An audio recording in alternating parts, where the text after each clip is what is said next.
everyone, and welcome to Time and Money Mastery. We are your co-hosts. I'm Indiana. And I'm Sam. Before we dive in, make sure you hit that subscribe button so you never miss out on any of our episodes. Now, let's get started.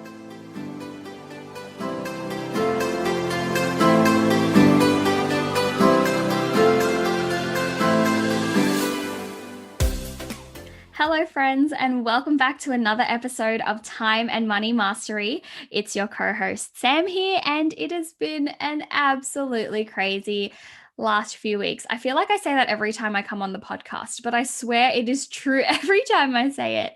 I just want to give you guys a quick little update on what my life has been like, because we're all friends here, and also because it's a great foundation upon which I will build what I came onto today to share with you all. And so in the last couple of weeks, a few of my elderly family members overseas have been really affected by COVID. So I'm originally from the Philippines, and just in any other situation, if someone was unwell or struggling, we would, hop onto a plane and be there with them physically. But obviously with COVID, we can't. And so thank goodness for technology and for us to be able to communicate across the seas, but it has taken up quite a lot of our time and attention to sort of just be there for them as much as we can, as much as we can given the situation. And then a bit closer to home, my boyfriend Glenn actually broke part of his finger during our Oz tag game. So not this last Monday that's just passed, but the Monday before that. And literally in the days after that happened, we saw multiple GPs, went to multiple hospitals, got x-rays done, had so many consultations. And then literally less than a week after that, on the Friday following the incident, he had surgery for his hand. So it has been, when I say it's been an intense week, oh my gosh, it's been an intense week. But I just wanted to preface that because, first of all, I feel so blessed to have this community who have been sending incredibly kind messages and sending love, even those who have had no idea what was going on. But also because this entire situation has just consolidated for me just how blessed I feel that this gets to be my life, that I was able to shift my meetings, to move my days around, and basically be available at a moment's notice if I needed to be, so because Glenn broke part of his hand, he couldn't really drive, and there were a lot of things he needed my support with. And because my elderly family members are in the Philippines, we had different time zones to think about. And so being able to stay awake longer, or to wake up earlier, or whatever it was, to be able to support them, they're all things that I wouldn't have been able to do if I had made very different choices literally just a year ago or even 2 years ago. And so it just solidified for me that as much as building my business and building this community is about impact, it's also about that freedom that it gives me to live life on my terms. And life on your terms might not look the same as it does for me, but this feeling of knowing that the life you're living is because of the choices you get to make, rather than the choices you've had to make, is what I want for you. And so that little quick 1-minute update on my life was to preface the main thing I wanted to come on and share with you all today. And it's this, drum roll please. It's that you can do anything, but you can't do everything. So let me take a second to explain what I mean. I fully, 100% with all of me, believe that you and I can do absolutely anything. If we dream it, we can bring it into our reality. But we can't do everything. We can't take on the world every single day, do all of the things, and expect to be able to do any of them with 100% of ourselves. I'm a big believer that we all have time. We have time to make our dreams come true. We have time to experience the world and everything that it has to offer. But at the same time, the truth of it is that we all will eventually run out of time. There is only a certain number of hours in a day. There is only a certain number of days in a week. There are only a certain number of weeks that we're given. And so, yes, we can do absolutely anything, but it's also true at the same time that we can't do everything. And it's in knowing this distinction that life has meaning. Because if we had time to do everything, then we could spend the next 5 years literally just lounging around, not caring about anything, not putting in any effort, not living, because we know that we'd have time to get to it later. But that's the beauty of life. We don't know how much time we have. Now, I'm not saying this to scare you. I'm sharing this to shake you. I hope that you listen to this and it shakes you to your core, that it wakes you up from living every day feeling like you just want to get through to the next day, only to do the same thing until you get to the end of the month or the end of the year or the end of the decade and ask yourself, where in the world did all of that time go? You can do anything, but you can't do everything. You can pick up any skill, learn any trade, read any book, or build any business. I believe that you can travel to any place or create any masterpiece, and maybe you'll do all of this. But even if you do, there will still be so much that you won't get to do, not because of your capability, but because of your capacity. I tell myself every day that I am limitless, that I have the power to bring what's in my head and in my heart into my current reality. And I believe it. I believe that I can and that I will and that I must.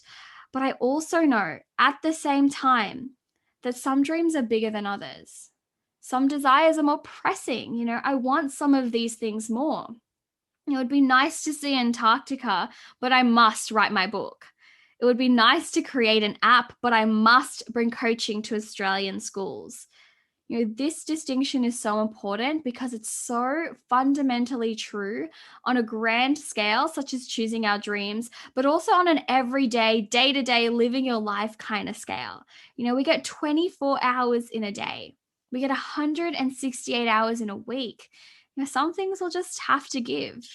You can do anything at all in those 168 hours you're given in a week, but you can't do everything.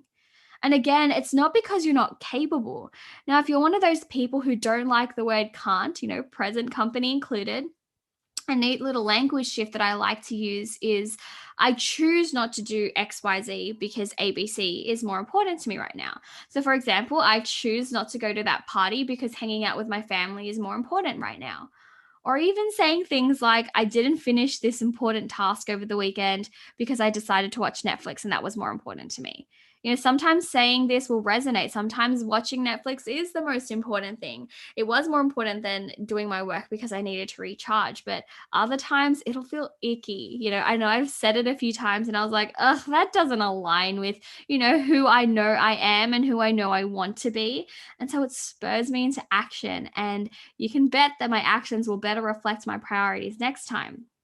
But seriously, let's bring this back to a day-to-day scale because I feel like in my own life, this is where this distinction has made the biggest impact. We can do anything, but we can't do everything. Tony Robbins says that we overestimate what we can do in a year, but we underestimate what we can do in a decade. I'd go so far as to say we also overestimate what we can do in a week or what we do in a day. We pack our schedules full of all of these things we want to do without stopping to first evaluate whether, one, we actually have the time for it, two, whether it's worth making the time, and three, what we'll need to give if we do want to make the time for this. So I'm going to break down these 3 steps for you now just to show you how you can evaluate your time, how you can break up your days and your weeks, and to hopefully give you some insight into how you can use the principle of you can do anything, but you can't do everything in your own life. So point number 1, in evaluating your time, what you want to do with your time and what you're envisioning for your day or your week, I want you to ask yourself, do I actually have the time for this? And this is a proper reflection, right? We're not just saying, yes, I will make the time, it'll be fine, because we feel like we have to, and then we push ourselves so far that we burn ourselves out and we have absolutely no energy. That's not helpful to anyone. What I want you to do instead is to take a look at your calendar for that week and see what is already in there that you can't move. What non-negotiables have you put in place? What appointments or meetings or shifts at work or classes can you not move that you've already committed to? And then what you do is you look around these time slots that have already been called for and ask yourself, do I actually have the time for this new thing I want to introduce into my schedule? If the answer is yes, then brilliant, schedule it in and make it happen. Like, no obstacles in your pathway, you can make it happen without a doubt. And if the answer is no, then we move on to the next question, which brings us to point 2. Is it worth making the time? I fully believe that we can make time for anything. If it's important enough to us, we'll find a way. But I cannot tell you the number of times I've said, don't worry, I'll make time for that, only to, actually make time for it and then realize it wasn't worth the stress or the worry, the inconvenience, or even the effort that I put in to make time for it. And something that I learned super, super late is that is totally okay. There are some things that are bigger than other things. We can do anything, but we can't do everything. And so ask yourself honestly, if I was making this decision purely and honestly, without worrying about how I might come across or what others might think, is it worth making the time for this? If the answer is no, then politely decline. Be upfront and honest, and trust that the people who truly want what's best for you will be gracious about your decision. But if the answer is yes, it's totally worth making the time, then we move on to point 3. What needs to give so I can make the time? Time is one of our finite resources. It's infinite in its possibilities. And at the same time, we will all definitely, without a doubt, no exceptions, run out of it one day. We can do anything, but we can't do everything. And when you know that it's worth making the time for something, it's also important to know that something will need to give in order to make time for that. It might be that you shift around one of your other commitments that aren't as important as this thing you're trying to make time for. Some people give up their relaxation time or their exercise time or their social life. And some people even give up their sleep. When looking at your life and your calendar and trying to figure out how to make time, it's important to know that it's not about, pulling time out of thin air. It's about trading one thing for another. That if we have a certain amount of time and it's currently committed to something else, if we want to make time for a different thing, we figure out, is it worth trading that prime real estate, that time that we have for that other thing? I have to say as well that there is absolutely no judgment through this whole process. I've traded my social life for relaxation time, said no to going out and said, oh, sorry, I have plans, and then just lounge around at the house because I'd rather just relax and watch Netflix. And like my close friends know that that's what I'm doing when I say that I've already had plans, so we're all good. I could probably just say I don't want to go and they'll just have the exact same reaction. But I've also traded relaxation time for social time. There have been times where we have plans for someone's birthday and we're going to go out to the city and I'm literally like, oh, I want a nap. Like, I want to sleep. I don't want to, like, I want to go to be there with them, but I also don't want to have to make the effort to go. But I trade my relaxation time for my social life in those instances because my social life is more important in that moment. I've also traded my sleep to be, at a business meeting at 5 a.m. for someone who's on the other side of the world. My friends think I'm crazy, but at the same time, sometimes these business meetings are just so much more important to me than getting that extra hour of sleep in that particular moment. Sometimes I'll schedule in a little nap if I know that I can afterwards so that I can make time to be there at 5 a.m. It's about being able to evaluate what it is you want to do and what it is you have currently in your schedule and figuring out what is more important to me. The important thing to know is that something has to give.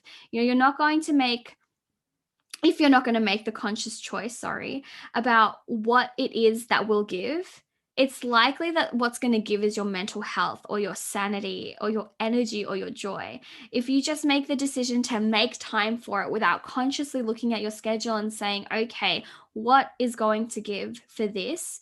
Then life will choose something for you. And it's likely something that you can't do without, like your mental health and your sanity. All right, so I hope that was helpful to you all. If you don't take anything else away from this podcast episode, just remember you can do anything, but you can't do everything. Be the gatekeeper of your time. Be the creator of your life. Be the master in charge of your time rather than the other way around.